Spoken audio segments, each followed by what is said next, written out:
Number 330. Nindo niekca ilala temaje teles. Kawazamuri. Ta nindo niekca ngalola chigles ya. Ta tere amanganzo. Jaga pomirachi.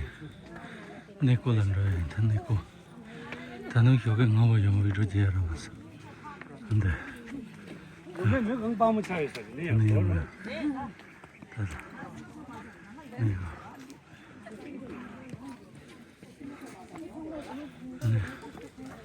다음은 줘봐. 먼저 미시.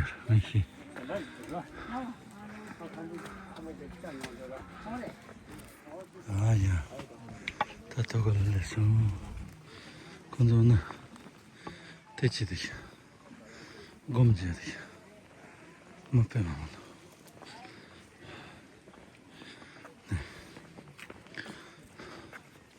말라발라. 안 그러지. 자시들. 야, 뭐 곤주서 말래 못 잡았네. 내다.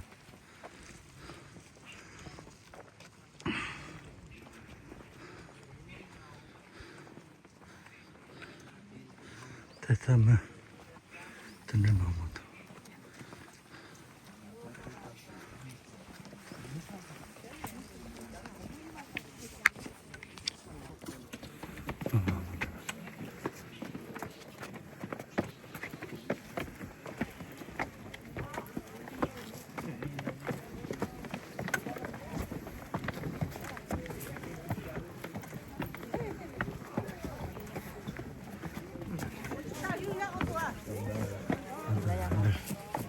아들.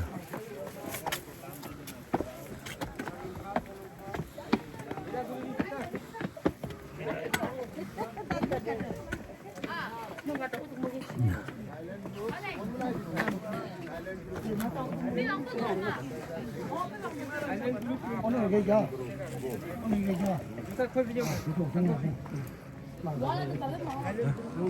저녁에 또 굴이 잘 크지 여기 거든요.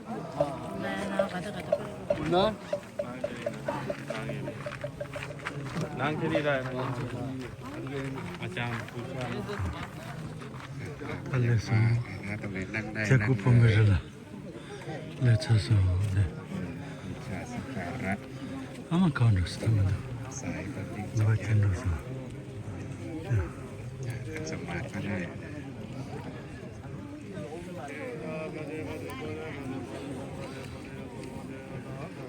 หาที่นั่งเลยยกที่ยืนอยู่หาที่นั่งเลยจะได้บูชาสักการะ parasangadim bodhiso piyatangadim parasangadim bodhiso ตอนนี้เราได้มาประทับกายอยู่ที่พระคันธกุฎีที่ประทับของพระพุทธเจ้าปวดยาของพระสัตว์พระองค์เคยประทับอยู่ที่นี่สลับกันกับพระเดชด้วย 실다 매망타나 그저 땅사스면도 돼 근데 잘라면 되지 ที่วัดเวรุวันแล้วก็พักกันเป็นที่เวรุวันเมื่อการเกิดวัดเวรุวันแล้วเสร็จเช้าเสด็จออก 그러면 10분간 정진하고 각자 ประทับที่ 10분간 จัดกับพิจกูฏแห่ง 정진하고 นี้ 20분 ดังนั้นพระอง 정진하고 ค์ก็จะ 그다음에 ประทับ 각자 สลับกัน 사진 ระหว่างเขาพิจกูฏกับวัดเวรุวันแต่ว่ามาบัดนี้เราไม่เห็นพระพุทธเจ้าแล้วคือเห็นแต่กุฏิที่ประทับของพระพุทธองค์สมัยก่อนก็คงจะสูงใหญ่โตโอฬารมากกว่านี้ทุกวันนี้ก็เหลือเพียงเท่าที่เราเห็นเท่านั้นเอง 대하면 되지 พิจกูฏที่ประทับที่นอนหลับขององค์พระทรงชัยแม้พระสาวกและเหล่าเทพไทยล้วนต่างได้มาบังคมบรมครูพิจกูฏพูดแล้วให้รำลึกให้น้อมนึกถึงองค์พระทรงธรรมกินนอนอยู่กลางป่าเขาทุกเช้าค่ำเพื่อประกาศธรรมนำใจให้ของชน มาบัดนี้ได้เห็นแล้วพระชินสีห์เหลือเพียงคันธกุฎีแทนองค์พระทรงยศอีพระคุณพระจาตังเวทิตาโพโยหิติสุป ฏิปันโนภะคะวะโตสาวกสังโฆอุจุปฏิปันโนภะคะวะโตสาวกสังโฆยายะปฏิปันโนภะคะวะโตสาวกสังโฆสามีจิปฏิปันโนภะคะวะโตสาวกสังโฆยะติทางจัตตาริปุริสยุคานิยาตปุริสปุปาราสัพพะคะวะโตสาวกสังโฆกาบุญายโยปาบุญโยตากินังเรหิอัมหากังอิกรตังอิตายะสุขายะข้าแต่พระผู้มีพระภาคเจ้าผู้เจริญข้าพเจ้าทั้งหลายขอบูชาสักการะพระกันทกุฎีที่ประทับของสมเด็จพระสัมมาสัมพุทธเจ้าด้วยเสียงกล่าวขอการบูชาสักการะในครั้งนี้จงเป็นไปเพื่อประโยชน์ เพื่อความสุขเพื่อมรรคผลนิพพานยิ่งขึ้นไปด้วยสัจจวาจานี้ขอให้ข้าพเจ้าได้เกิดพบพระพุทธศาสนาให้ได้ดวงตาเห็นธรรมให้ได้ฟังธรรมอริยสงฆ์ให้มั่นคงในพระรัตนตรัยให้จิตใจเบิกบานให้การงานก้าวหน้าให้บิดามารดาอายุยืนนานให้ลูกหลานร่ำเจริญให้ทุกสิ่งทั้งหลาย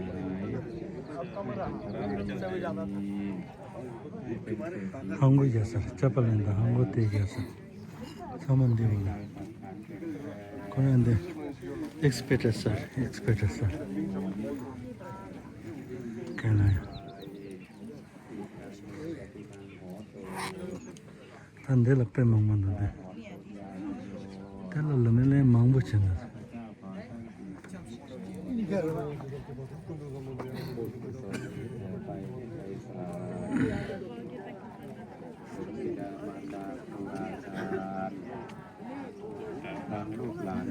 됐다. 산소양도 매도소양도 되네. 뼈소양도 가다소양도. ในกุศลของฉันทั้งเจ้ากรรมนายเวรและเทวานขอให้ท่านได้กุศลผลนี้เถิดสาธุสาธุสาธุอนุโมทามิให้เรานั่งสมาธิสัก3 นาทีนิ่งๆยืดกายให้ตรงจิตให้ดีเราได้มาปรากฏกายที่กุฏิของพระพุทธเจ้าที่พระองค์เคยนั่งเคยนอนเคยแสดงธรรมโปรดเหล่ามนุษย์และเทวดาที่เดินทางมาเฝ้าพระพุทธองค์เราจะได้ถวายการปฏิบัติบูชาโดยการเจริญจิตภาวนากำหนดลมหายใจเข้าออก 다만 나왔을 아마 가다페 การบูชาที่ยิ่งใหญ่ก็คือการปฏิบัติบูชาถวายขันธ์จิตที่สด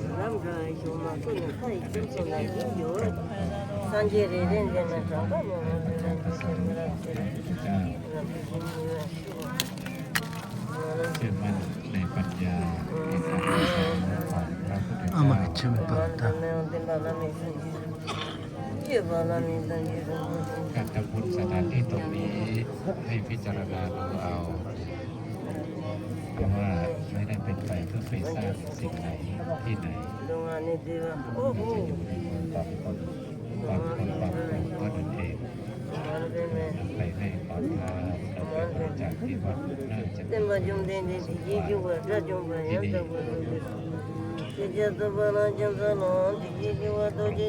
ไม่กี่คน จะนำศรัทธาของคนจากทั่วโลก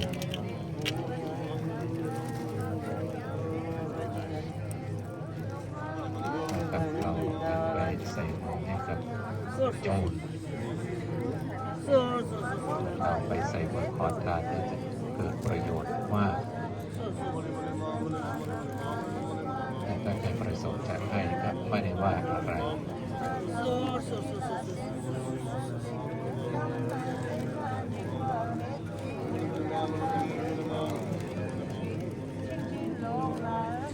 처음에 참아봐요. เราคิดจะพูดคิดชัดแปลว่าแรงพยาแรง 사지 김밥 พู 피자해라. ดตัดแปลว่าย่อ 사지 김밥 피자해라. ก็คือยอดที่มีลักษณะอ่อนตัวของ 대파만 이거만.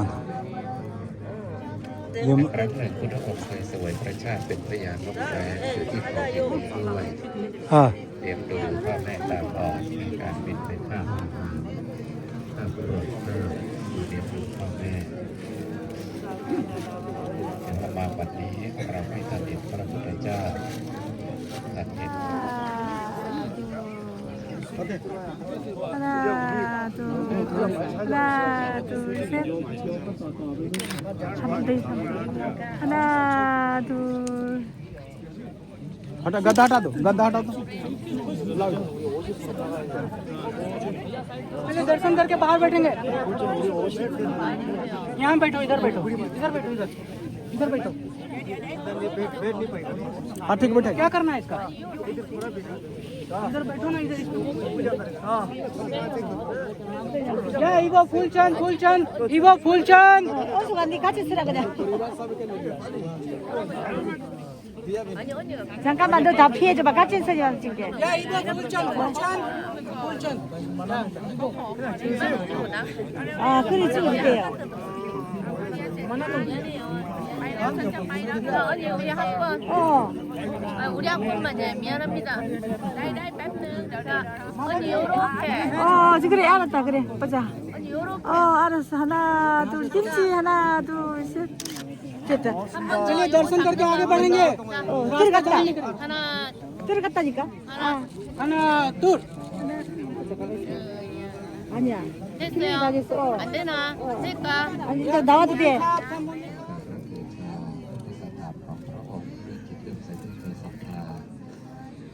เป็นบุญติดตนเป็นกุศลเป็นตัว 아마 가다 병시다 네. สามครั้งการเทียนของเราเปลี่ยน 때 뒤손 있지만 건도 대사래. กับเราเรากราบด้วยจิตและนิสัยด้วยใจศรัทธาเราที่มาเราที่ไปการขอพระเป็นถวายด้วยใจอันบริสุทธิ์เป็นพุทธบูชา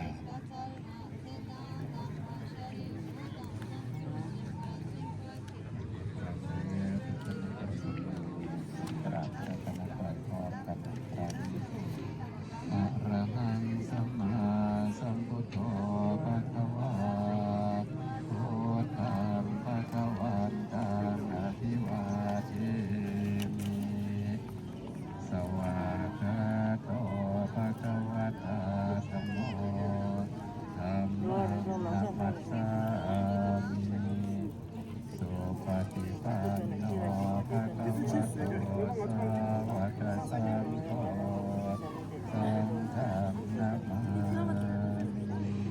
아마 그 명란장 따뜻하다.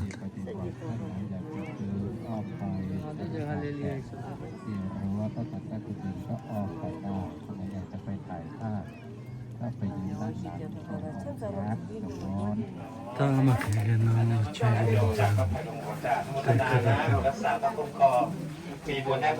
아마 야유만 먹는 따뜻하다.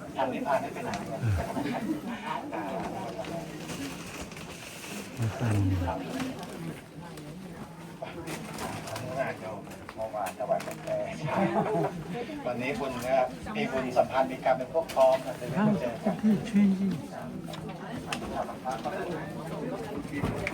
야.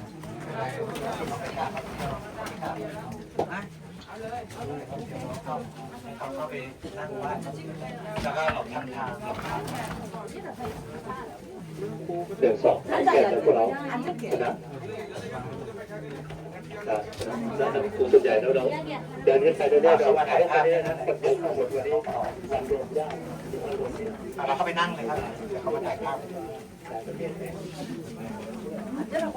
ดี๋ยวเขาถ่ายภาพ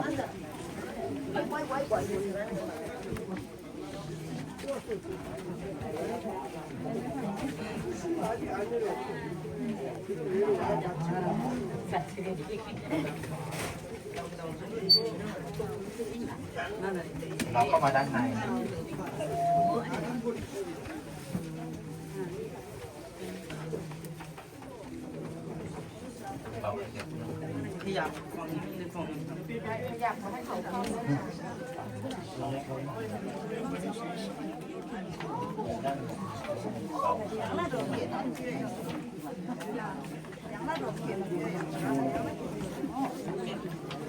รับหนังสือสวดมนต์นะครับ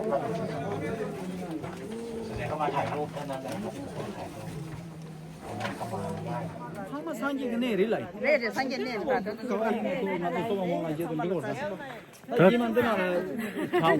유튜브 마이 채널.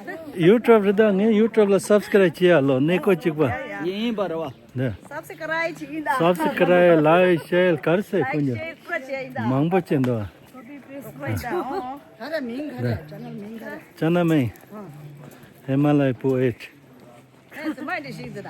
zima me ngune lai 가르사? Himalaya poet 하고 고마워요. tang anza trai neko chikba re te 다. chodo ngune 아, 저도다. 네. 데 ngala mumche tela so ko shina bala gonda nyime kan de langal de gonda ya cha se no 다 골라서 돼. ya ta ya te sa cha chungyo chela ne ko chela so men ti main de so na shima te choro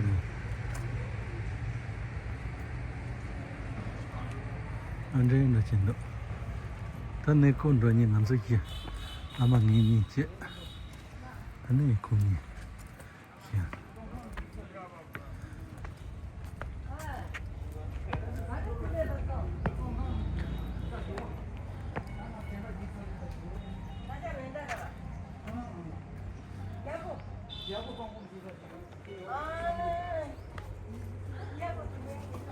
कर रहे से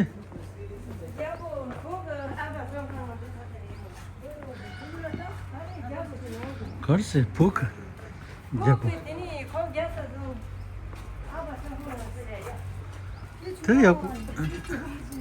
ते याको ये मनाते नीचे जाओ नीचे. तुम जाओ नीचे ते लांचिन से तेला जो दिखा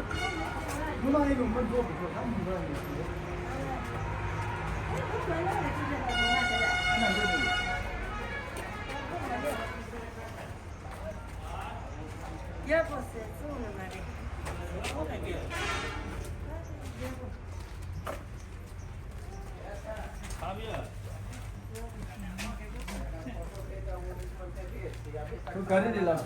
ले. क्या नहीं बंद कर दो बंद कर दो बहुत होने लग जाता है नहीं देखा हुआ तीन होने लग रहा है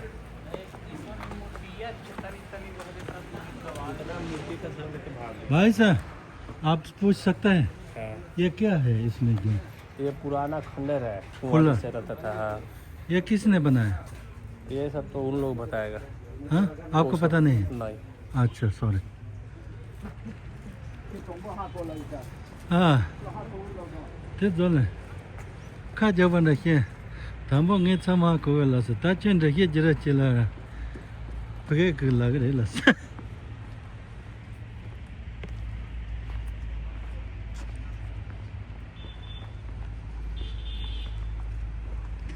됐더니 카메라맨 제인도 그 카메라맨. 야타 네고 담보 때 저거 분별을 진임 받은 데래. 다때 사자 기라자 고마서 가래나. 정도. 아까 내가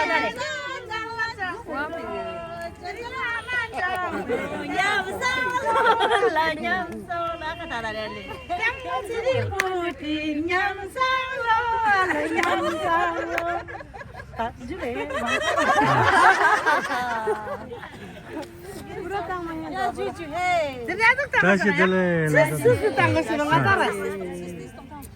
저도 다 기, 살아. 다 가는데 사자들 얼성 보이네 지금 얼성 보. 네. 얼성 보. 네. 네. 네, 단단해 되겠다. 얼성 보. 얼성 보. 네. 네. 비웃다다. 다시 들래. 네, 비웃. या दसी दिले काउ दना थोथो 줄래 다시 들래. 다시 되네. 네. 네, 비웃. ऐसा बहुत बोर्डिंग कर रहे ला सुता दी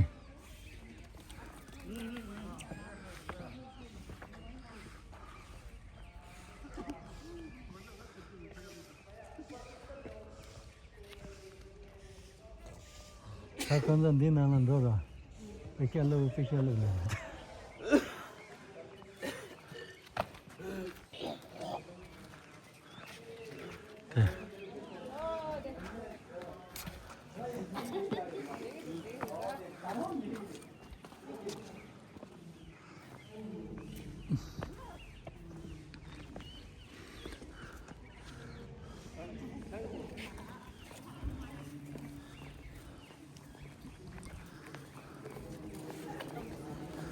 줄래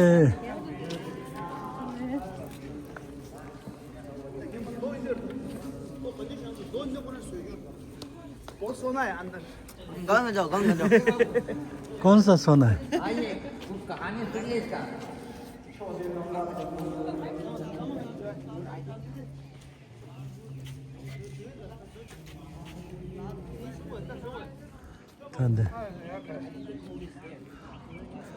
단디 사자들 하지 등만 얘기 선지지는 로차서 건조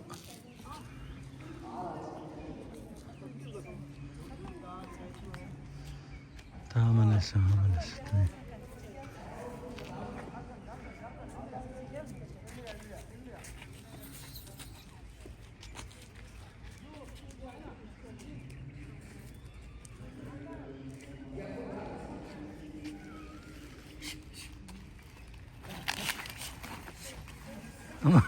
아마 그 비우 도로죠. 가지 강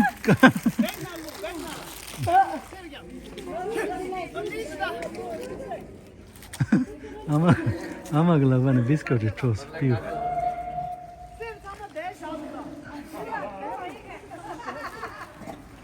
या पेश वेलकम साहब नमस्ते बाबूजी कुछ बताऊं बाबू बताओ आइएगा हाँ जी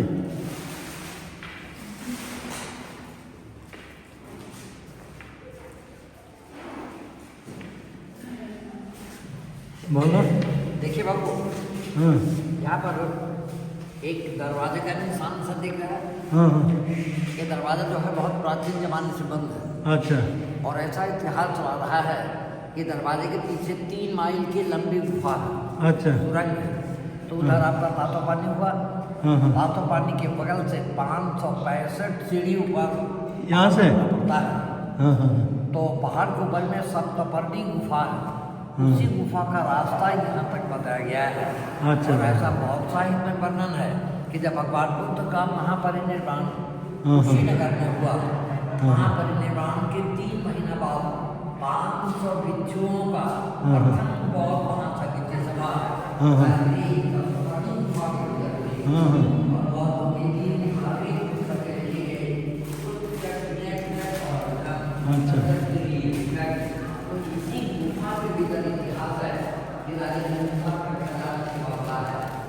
देखिए बाबू एक मंत्र है लिखे थे मंत्र के बारे में